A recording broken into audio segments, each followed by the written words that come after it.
Hello friend, good morning. कैसे हो आप सब लोग? होप सभी आप अच्छे होंगे। सबसे पहले तो मैं सरिता बिष्ट आप सभी का देवभूमि उत्तराखंड से अपने ब्लॉग में स्वागत करती हूँ। तो फ्रेंड, आज आप सभी को महाशिवरात्रि की ढेर सारी बधाई। और आज हमारा है फास्ट, आपका भी होगा फास्ट। और आज मैंने पहनी है ये साड़ी, दिखाना थोड़ी ये साड़ी।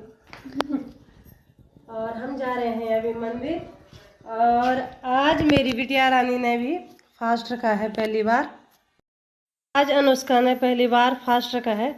और आज पहना है अनुष्का ने सूट, देखो कैसे लग रही है।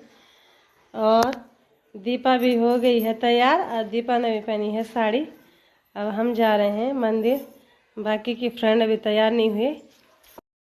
हेलो गाइस, तो मेरा लुक हो गया चेंज, साड़ी हो गई चेंज। और फ्रेंड ने बोला कि पिंक वाली साड़ी पहन के चलते हैं मंदिर में। और ये है हेमा रानी, गुस्सा वाला फेस आ रहा था मेरा। अभी गुस्सा आ रखा बच्चों से। हेलो गाइस, तो यहाँ पे है बहुत बड़ी लाइन लगी हुई है, ये हमारे पीछे तक। और आगे का नज़ारा दिखाती हूँ मैं आपको। मंदिर जाने तक तो हमको 4 बजे इतनी भीड़ है कि मंदिर अभी बहुत दूर है यहाँ से। इतनी भीड़ है, लाइन में खड़े हैं अभी। और जबकि हम भीड़ की वजह से 12 बजे आए हैं मंदिर में, फिर भी इतनी लंबी लाइन है। लगता है सारा देहरादून इधर आ चुका है। अब देखते हैं कब तक हमारा नंबर आता है।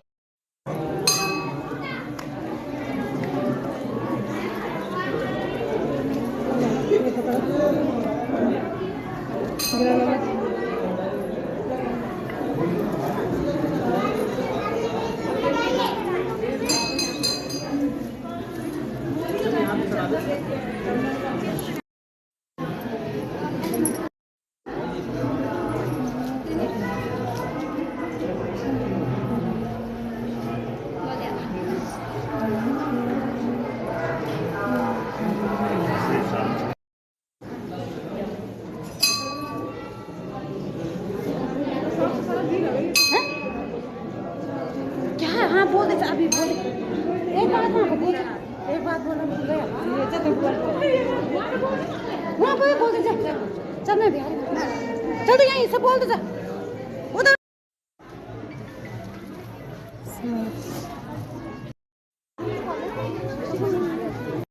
यहाँ पे सभी ले रहे हैं सेल्फी। सेल्फी के मजे ले रहे हैं यहाँ पे। सेल्फी मास्टर मेरी अनु।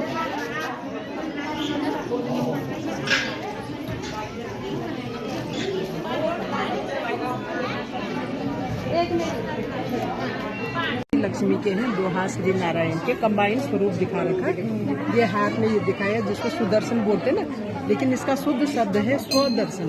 माना स्व का दर्शन करना, मैं कौन हूँ, मैं कहाँ से आई हूँ, मुझे क्या करना है, फिर मुझे कहाँ जाना है।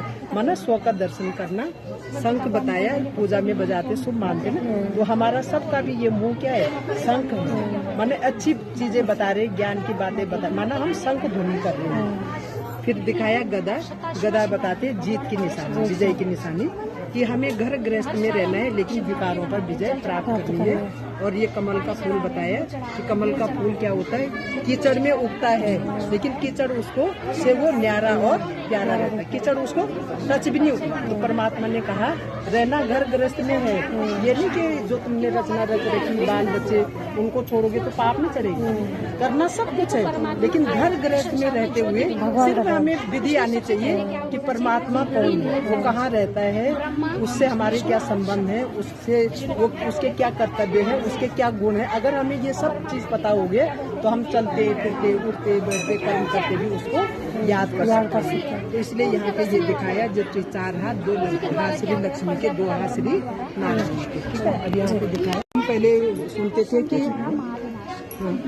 हाँ, चाहे वो मानने का तरीका उनका अलग होगा, जैसे क्रिश्चियन है, मुस्लिम है, तो वो राम को, कृष्ण को, देवियों को नहीं मानते ना।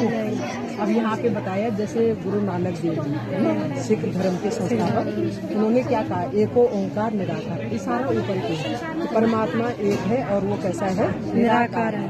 तो उन्होंने भी नहीं बोला मैं ईश्वर हूँ, क्राइस्ट ने बोला गॉड इज लाइट, परमात्मा एक लाइट है। उसने भी बोला मैं गॉड का बच्चा हूँ, उसने भी कभी नहीं बोला मैं गॉड हूँ।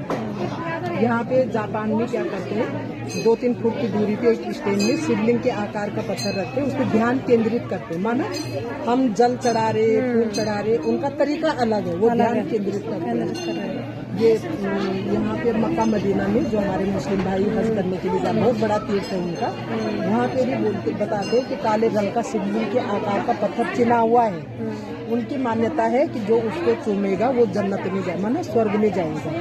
मूर्ति पूजा ये भी नहीं मानते। पशुपति नाथ में भी शिवलिंग की पूजा होती है, सोमनाथ में भी, विश्वनाथ में भी, अमरनाथ में भी बर्फ का ही लिंग बनता है, उसकी ही पूजा करते हैं। अब ये देखो रामेश्वरम में राम ने भी किसकी स्थापना की, शिवलिंग की। देखो राम प्लस ईश्वर, माना राम का भी ईश्वर कौन हुआ, शिव। तो इसका मतलब राम क्या है, भगवान नहीं, वो क्या है, देवता। कृष्ण भी क्या है, भगवान नहीं है, वो भी क्या है, देवता। माना ये सर्व गुणों से संपन्न है, इसलिए ये भी देवता, क्योंकि ये माँ के गर्भ से पैदा होते हैं और ये एक दिन शरीर भी छोड़ते हैं और ये पढ़ाई भी, गुरुओं से पढ़ाई भी पढ़ते हैं। लेकिन परमात्मा का एक दूसरा नाम क्या है, स्वयं भू।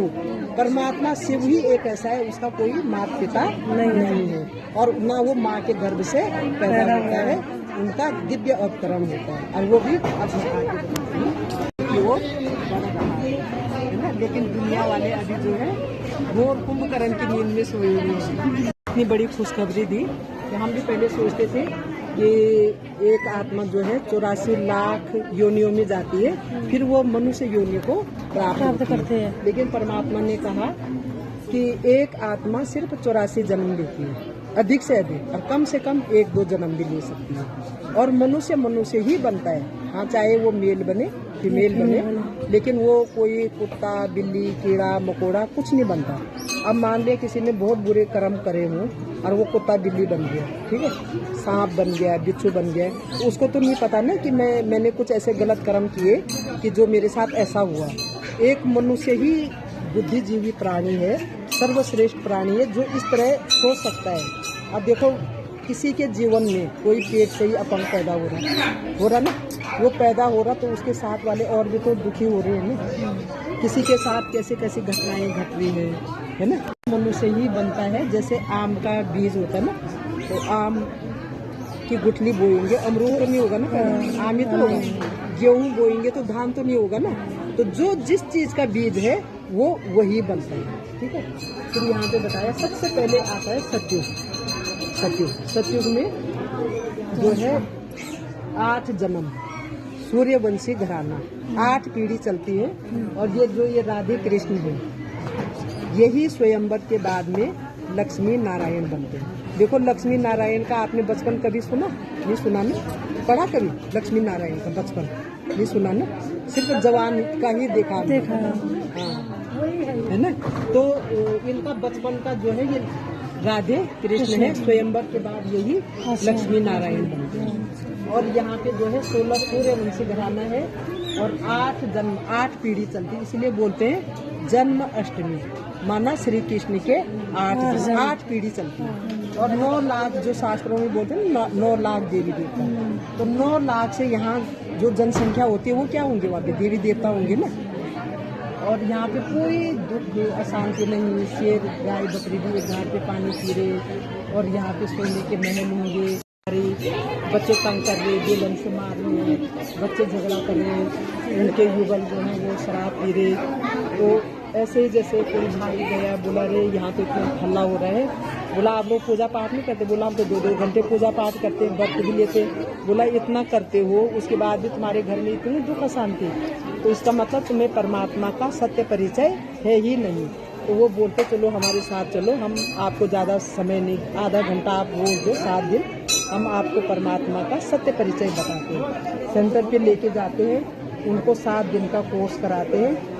यही घर जो ऐसा था वो उनको देखो काम छोड़ने को नहीं बोला ना, ऑफिस में काम कर रहे, कनेक्ट हो रखे परमात्मा से, काम कर रही परमात्मा से कनेक्ट है, खाना बना रही परमात्मा से, इधर बच्चे सब याद किसको कर रहे, परमात्मा को। यही घर जो नर्क जैसा था वही कैसा बन गया, ये स्वर्ग जैसा बन गया। गाइस देखो, हम पीछे के रास्ते आए और कितने जल्दी हमने पूजा कर दी। और हमें एक आंटी जी ने मेडिटेशन के बारे में बताया और वहाँ से हमें बहुत ज्ञान प्राप्त हुआ। और यहाँ देखो अभी कितनी लाइन लगी है।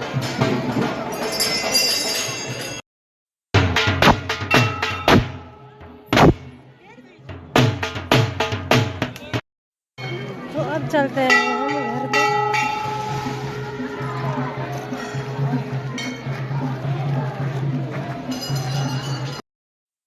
हेलो गाइस, तो हम आ गए हैं मंदिर से और मैं खा रही हूँ अभी अंगूर। आज का ब्लॉग मैं यहीं पे समाप्त करती हूँ। और अभी तक सर्दी जुकाम मेरा सही नहीं हुआ है, फिर आवाज़ अजीब से आ रही है। तो प्लीज़ गाइस मेरे चैनल को लाइक, सब्सक्राइब एंड कमेंट्स ज़रूर करिए और ज़्यादा से ज़्यादा लोगों के साथ शेयर कीजिए। और ये देखो, ये लगी है फोन पे। तो बाय बाय, हैप्पी शुभ शिवरात्रि।